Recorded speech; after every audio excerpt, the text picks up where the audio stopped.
I hope کہ آپ یہ والی بک پڑھیں گے اور اس سے مفید فائدہ حاصل کریں گے.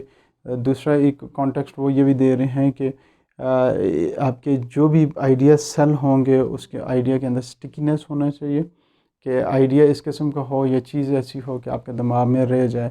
جس میں اگزامپل انہوں نے سیسم اسٹریٹ کی دی تھی کہ سیسم اسٹریٹ اس طرح کا ہے، ہمارے بچپنوں میں ابھی تک ہمارے دماغوں میں یاد ہے. تیسری جو چیز تھی اس کا کانٹیکسٹ بہت امپورٹنٹ ہوتا ہے کہ کسی بھی چیز کے کس کانٹیکسٹ میں وہ بات ہو رہی ہے. تو اگر یہ تینوں کانسیپٹس آپ فلاسفیز فالو کریں تو there are very good chances کہ آپ بھی اپنی زندگیوں میں ٹپنگ پوائنٹس کو اچیو کریں گے. انسان کی زندگیوں میں ہمیشہ اپرچونیٹیز آتی ہیں جی. ایک بڑے مزے کی کوٹیشن ہے، وہ کہتے ہیں ناک ناک، کہتا ہے ہو از دس، کہتا ہے دس از اپرچونیٹی. تو کہتا ہے نہیں، تم اپرچونیٹی نہیں ہو سکتے. کہتا ہے کیوں؟ آپ نے 2 دفعہ ناک کیا. ناک ناک جو اپرچونیٹی ہوتی ہے کسی بھی دروازے میں صرف ایک دفعہ ناک کرتی ہے. آپ کی ہم سب کی زندگی میں اس طرح کے موقع آتے ہیں، لیکن ہم انفارچونیٹلی ان چیزوں کو پراپرلی یوٹیلائز نہیں کرتے. ہم مسلمان جو اسپیشلی پاکستانی بزنسز ہیں یا انسان ہیں وہ ایک خاص اس کے بعد بس آگے جدوجہد نہیں کرتے. اللہ سبحانہ تعالیٰ جو رب العالمین ہے، نبی صلی اللہ علیہ وسلم جو رحمت للعالمین ہیں، تو تمام جہان جو ہے ہمارے لیے ہے مسخر کرنے کے لیے. لیکن ہمارا جو بزنس مین ہے یا ہمارا جو بندہ، اس کی سوچ صرف اپنا علاقہ یا اپنا خاندان ہوتا ہے کہ میں اس میں بہتر ہو جاؤں یا اس علاقے میں تھوڑا سا بہتر ہو جاؤں. مسلمان دیکھیں پوری دنیا کے اوپر چاہے تھے. صحابہ کرام خود تو جنتی تھے، اللہ بھی ان سے راضی ہو گیا، وہ بھی اللہ سے راضی تھے. لیکن انہوں نے کیوں پوری دنیا کے اوپر گئے اور جہاد کیا؟ کیونکہ ان کا ویژن جو تھا وہ بہت بڑا تھا. ہم نے بھی اپنا ویژن بہت بڑا رکھنا ہے. ہمارے کاروبار جو ہوتے ہیں میں نے دیکھا بہت زیادہ وہ جو اپنے ٹپنگ پوائنٹ کو اچیو کرتے ہیں، جب ان کے پاس وہ حاجی صاحب کے پاس ₹1,00,000 ₹2,00,000 ₹3,00,000 پر منتھ سیونگ ہونا شروع ہو جاتی ہے، تو پھر وہ حاجی صاحب کیا کرتے ہیں جی؟ پھر وہ حاجی صاحب اپنی شاپ پہ نظر نہیں آتے. وہ گئے ہوتے ہیں، کبھی جنازے پہ گئے ہیں، کبھی کسی کی دعا کرنے گئے ہوئے ہیں، کبھی وہ کسی شادی پہ گئے ہیں، کبھی باہر گئے ہوئے ہیں. کہنا میں یہ چاہ رہا ہوں کہ یہ وہ ٹائم ہوتا ہے کہ لازمی آپ کریں، میں اس سے منع نہیں کر رہا کہ آپ اس طرح کی ایکٹیویٹیز، لیکن آپ اپنا کاروبار کو اس طرح سیٹ اپ کریں کہ وہ سیلف سسٹینیبل ہو جائے، آپ کے اوپر ڈیپینڈنٹ نہ ہو.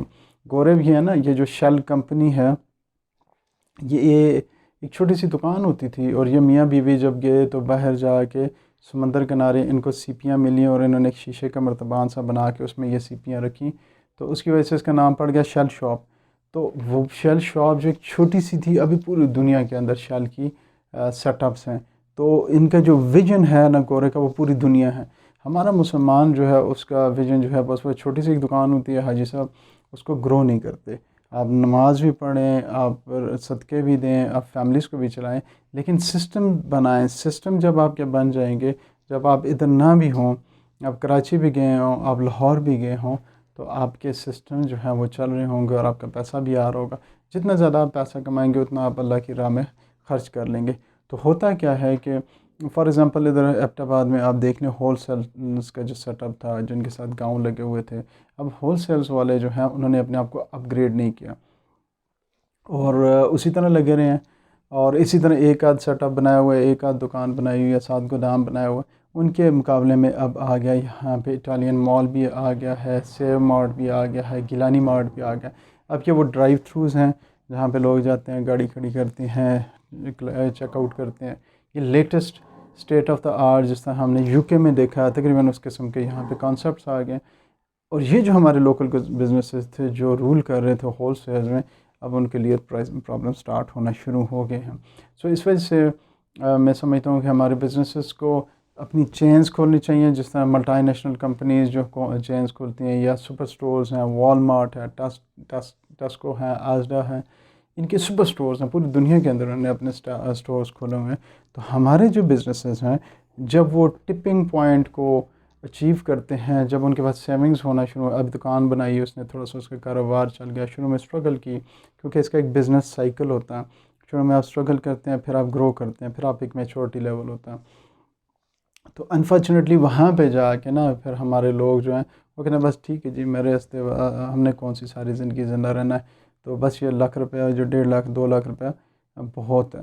لیکن آپ کو یہ چاہیے کہ آپ کی ذمہ داری ہے کہ آپ اپنے سیٹ اپ کو گرو کریں، اس ٹپنگ پوائنٹ کو اچیو کریں، اور اسی وجہ سے ہمارے دنیا کے اندر بزنسز ہونے چاہیے، ٹاپ لیول پہ بزنسز ہونے چاہیے۔ پاکستان کا کوئی بھی برانڈ ابھی انٹرنیشنل اس میں نہیں ہے، ہم لوگ ایک غریب ملک ہیں، اس وجہ سے کہ گورنمنٹ بھی ہماری اس طرح کوئی ارننگز نہیں ہے، اور ہمارے بزنسز بھی اس طرح کے نہیں ہیں۔ آپ دیکھ لیں ڈیولپ کنٹریز کے اندر جو بزنسز ہیں وہ گرو کر رہے ہیں، وہ آگے جا رہے ہیں۔ So tipping point is very important, ہماری اپنی زندگیوں میں بھی ٹپنگ پوائنٹ کی بہت امپورٹنس ہے، کہ خاص ٹائم پہ جب آپ اسٹیبلش ہو جاتے ہیں، آپ پروفیشنل کیریئر میں تھوڑا سا اسٹیبلش ہو جاتے ہیں، اب وہ لوگ کیا کرتے ہیں، زیادہ تر گھر بنا رہے ہوتے ہیں، زمینیں خرید رہے ہیں، انسٹیڈ کہ وہ آگے کسی ایسے سیٹ اپ میں انویسٹ کریں جہاں سے ان کو انکم جنریٹ ہو، اور وہ پھر فردر آپ کسی جگہ اسپینڈ کریں۔ تو ہمارا زیادہ تر مثال اس طرح مجھے یاد پڑتا ہے کہ جس طرح اگر آپ رکشے کے پیچھے لکھا ہوا دیکھیں نا کہ میں بڑا ہو کے ٹرک بنوں گا، تو ہم جو ہیں نا وہ رکشے ہی بن جاتے ہیں۔ ہم اپنے جو ٹپنگ پوائنٹ ہیں ان کو یوٹیلائز نہیں کرتے اپنی زندگیوں میں، اور تاکہ ہم کوئی ایکسلنس حاصل کریں۔ وجہ کیا ہے، ہماری جو ویژن ہے وہ بہت تھوڑا سا ہے، ہماری سوچ بڑی ہے ہی نہیں۔ جب آپ بڑی سوچ نہیں رکھیں گے تو پھر آپ دنیا میں ترقی نہیں کر سکیں گے۔ ٹھیک ہے جی، یہ ادھر لکھا ہوا نا، shoot for the moon even if you miss you will end up in stars. آپ بہت ہائی ویژن رکھیں، بہت اونچی جب آپ کا مقصد بہت اونچا ہو جائے گا تو پھر آپ کو لازمی کامیابی ہوگی۔